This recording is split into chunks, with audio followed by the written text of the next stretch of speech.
Hello, in this video I will explain how to simplify higher degree radicals like cube root of 16, cube root of 80,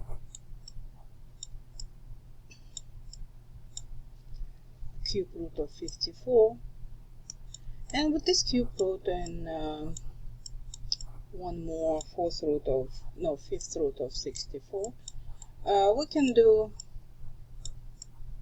this way any higher degree root. So what do we need to look for? If you have cube root, you want to get rid of perfect cubes if there are any in 16. For that we need to, the best way, of course, if you recognize 8 as a perfect cube, that's great. You can say 2 times 8 and the cube root of 8 is 2. So because 2 cubed, because 2 cubed is 8. So these two statements are equivalent, so we can say that works in both directions. Anyway, so if you don't recognize that, then you use prime factorization, and 16 is a even number, 2 is a prime number, 2 goes into 16 8 times, 8 is still even, 2 goes into 8 4 times, 2 times 2 is 4. So 16, as you can see from here, it's a product of 2 times 2 times 2 times 2, or 2 to the degree 4. And again, I remind you that a cube root of a we can write as a to the degree 1/3. And in general, nth root of a is a to the degree 1n. So we can say 2 to the degree 4 raised to the degree 1/3. You can do this way, or you can get rid of, so this is one way to simplify, and then you have 2 to the degree 4/3, because when you raise exponential expression to other degree, you multiply the exponents, and 4/3 is improper fraction, so it will be 2, 1, and 1/3. What is a mixed number? It's a sum, so you have 2, 1 plus 1/3. And when do we add exponents? We add the exponents when we multiply the exponential expressions with the same base. 2 to the degree 1, but we don't write that. 2 to the degree 1/3. So this is equivalent. So these two statements are equivalent. And then you can write just with the cube root, as we remember this definition here. So that will be cube root of 2. So we have 2 to the degree 1 cube root of 2. And that's the answer. Now this is kind of one way to do it. There are many ways. Another way, since you look at their factorization of 16, you see that they are perfect cube, 2 cubed times 2 to the degree 1.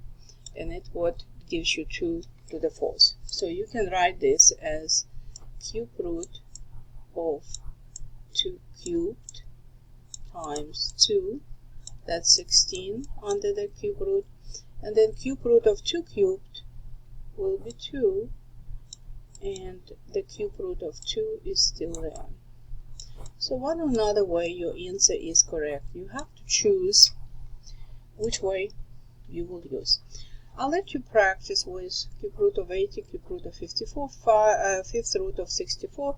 Again, in this one you have to get rid of perfect cubes, and in this one you have to get rid of perfect cubes because it's cube root. In this one you have to get rid of perfect fifth degree.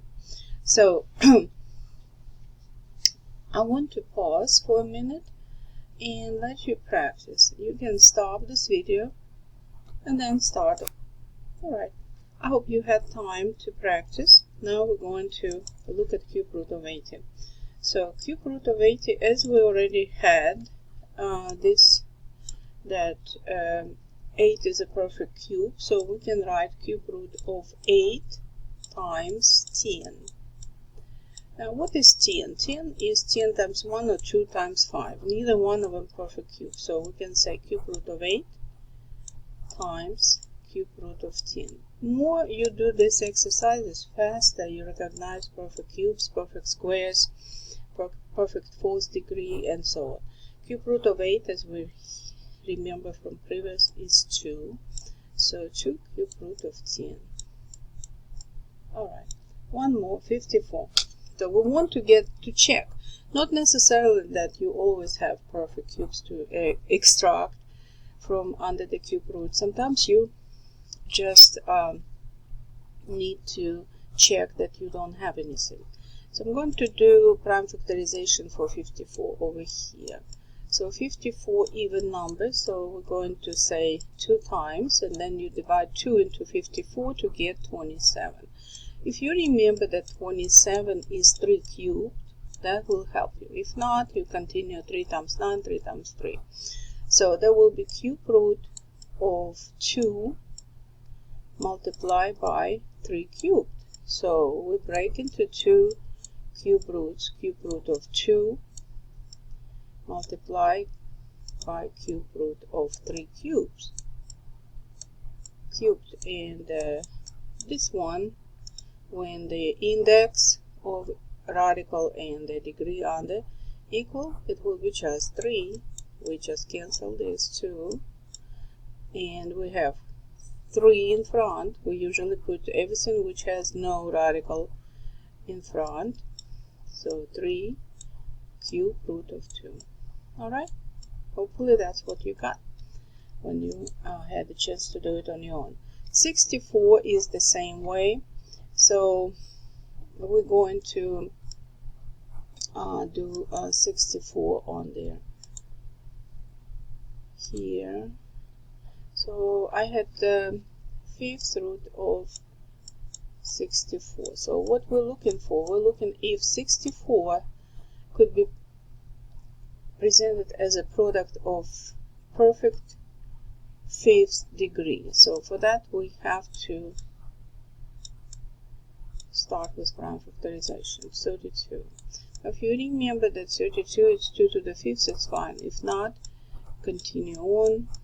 16, 2 times 8, 2 times 4, and 4 is 2 times 2. Again, prime factorization, it's presenting a number as a product of prime factors. So you cannot stop here because 4 is not prime factor.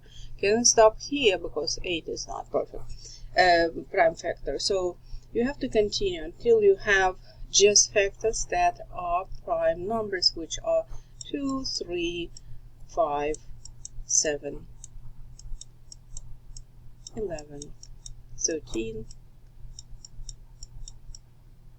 17, 19, and so on. So you can continue this in 23 next, and so on. So we have here 1, 2, 3, 4, 5, 6. So 64 is 2 to degree 6. So, or since we have 5th root, we can present it as 2 to degree 5 times 2 to degree 1, because we add the degrees, but we don't write degree 1. So it's not degree 0, because you remember 2 to degree 0 is 1. So that's not degree 0, what some people think at the beginning of taking college algebra. This is 1. We don't write 1 as a degree or coefficient. So we have 5th root of 2 to the 5th times 2.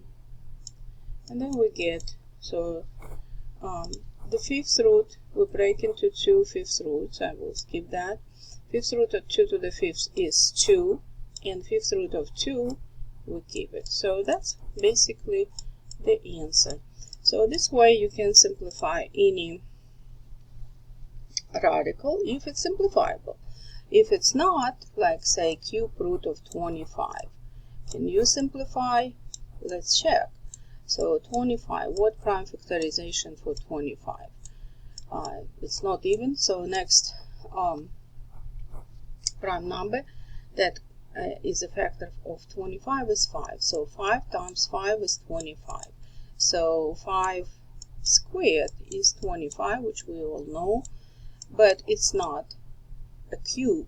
It's a little bit lower than we need, 5 squared.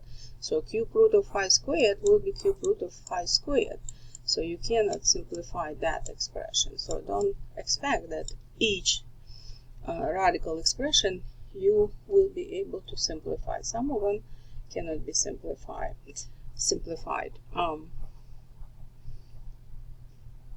What other example?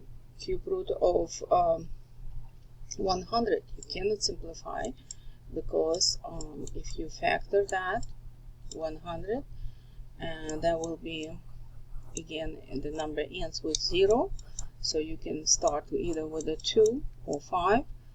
2 goes into 150 times. Again, we can divide 2 and it will be 25. So we can say that 100, since we just had 25 over here, we can say 100 is 2 times 2, 2 squared, times 5 squared. So it's no perfect cubes. So this is it. That's the answer. Alright, I hope it was helpful. Thank you for your time.